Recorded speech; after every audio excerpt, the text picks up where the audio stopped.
Hi అండి. మొన్న నేను గోల్కొండకి వెళ్ళానని మీకు అందరికీ తెలుసు కదా. గోల్కొండ ఎంట్రన్స్లో చప్పట్లు కొట్టే ప్లేస్ నుంచి రైట్ తీసుకుంటే ఒక విశేషిత స్థలం ఉంది. ఇది అందరికీ తెలుసో తెలియదో, అబ్జర్వ్ చేశారో లేదో నాకైతే తెలియదు. నేనైతే అబ్జర్వ్ చేశాను.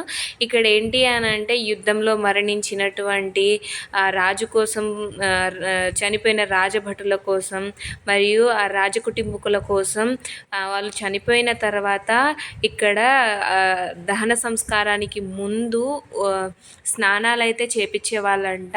ఈ స్నానాలు చేపించే గదిలో చల్లటి వాటరు మరియు వేడి వాటర్ కూడా వస్తాయంట. ఇక్కడ బోర్డు మీద మొత్తం రాసి ఉంది చూడండి, అంతిమ స్నానశాల అని ఉంది. మీరు క్లారిటీగా చూడొచ్చు ఈ బోర్డు మీద. ఇందు లోపలికి అయితే మనకి ఎంట్రన్స్ అనేది లేదు.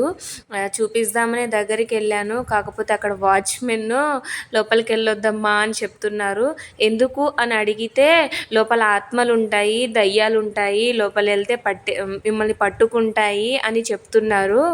అవునా అని లోపలికి వెళ్ళలేదు. మేము మీకు చూపిద్దామని చాలానే ట్రై చేశాను. నాకు వీలైనంత వరకు బయట నుంచే వీడియో షూట్ చేశాను. చూసేయండి ఫ్రెండ్స్. ఇందులో వేడి నీళ్ళు, చల్లటి నీళ్ళు గొట్టాల సహాయంతో వచ్చేయంట. మరి దాన్ని ఎలా తీర్చిదిద్దారు ఏంటో వాళ్ళకే తెలియాలి.